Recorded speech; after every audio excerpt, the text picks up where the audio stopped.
Hey gang, this is Tim. Welcome back to Tim on the Fly. A couple nights ago I was able to get out to the lake, went out and fully intending to shoot some video on the shimmer fringe minnow from the tying video I did over the winter, and got out there and got a little bit of a surprise. Turned out to be at the tail end of it, just a really solid mayfly hatch. Fish were working the mayflies, so instead of the streamers, I decided to tie on the Goddard caddis and give that a shot and see what happens.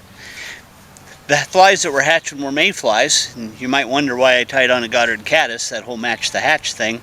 But white bass, not necessarily known for their pickiness, and the Goddard's a lot more durable fly, a lot more buoyant fly, so it'd stay up with a lot less floating and maintenance, and so I figured I'd give it a shot. And here's what happened. Alright, we got bugs on the water, got mayflies on the water, so we're going to take our little Goddard caddis that we tied up, and we are going to see if we can't get just a little bit of dry fly action on that guy tonight. So let's get him out there and see what he does.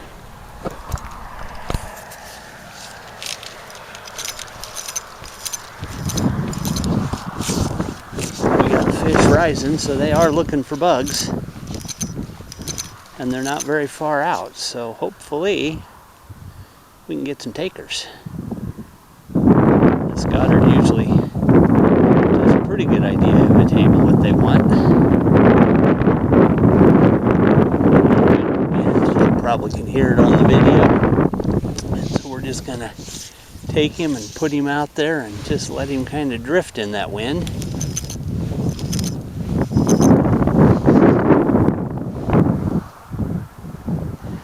There's not a whole ton of fish taking them. I'm just seeing one once in a while, so if we don't get anything going on here real shortly, we'll probably switch to the streamer and go back to the original plan of attack. But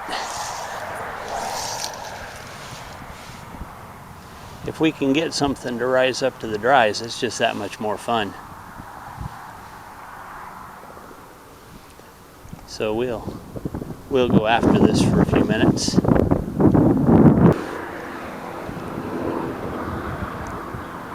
Just had a seagull circle around and take a look at it, so that's a good sign.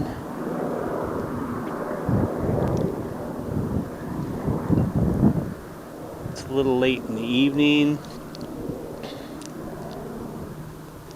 Could be we're on the tail end of the hatch, but I just got out here. We'll see what happens. Kind of chasing rises here. I don't know how effective that's going to be, but because these fish are going to be cruising pretty much at random, so by the time you see a rise, they're gone. They're not holding in any one spot.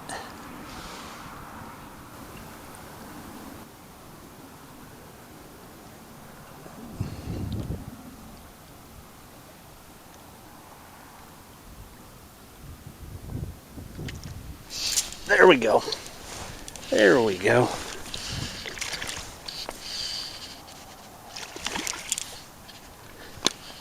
Tip little guy. Yes, white bass on to dry fly. Fun, fun, fun.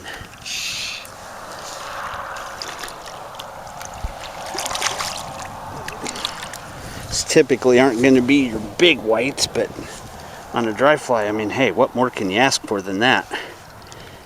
That is a good time. Get that out of you. And we'll put you back in the water. And away you go. Let's see if we can't get out there and get that to happen again.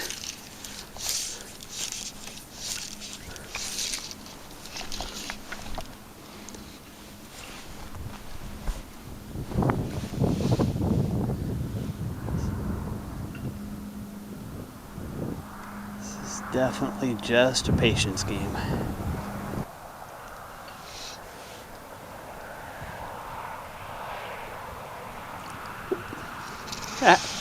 That seagull just took my fly. He pulled up just in time, so he didn't wind up getting hooked, but he made a swipe at it.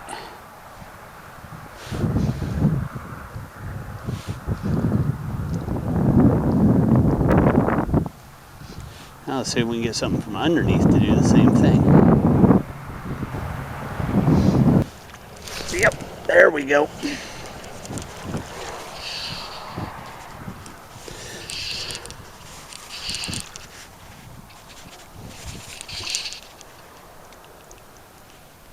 Boy, and they are hitting like trucks, and this guy's a little bigger. This is a nice size. Oh, there he goes. That's what I get for starting to talk about size before I actually had him in my hand. See if we can't get his friend. Oh, that hit.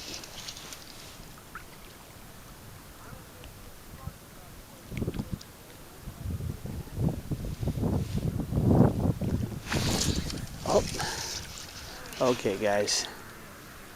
You gotta actually eat the fly, man.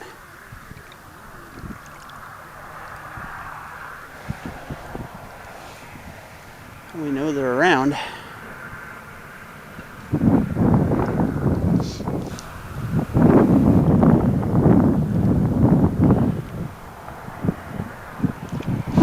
There we go.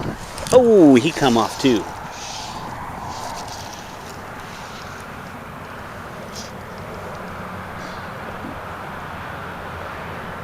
Seagulls believe in our flies. That's the second one that's taken a swipe. So, as you can see, the hookup percentage isn't as good as it probably could have been with other methods, but just watching white bass crash that dry fly is worth missing a few fish. And when you do get one on, they're just a whole load of fun. The plan was to put them back anyway, so if you get off early, so be it. Hope you enjoyed the video. We'll catch you in the next one. Until then, tight lines.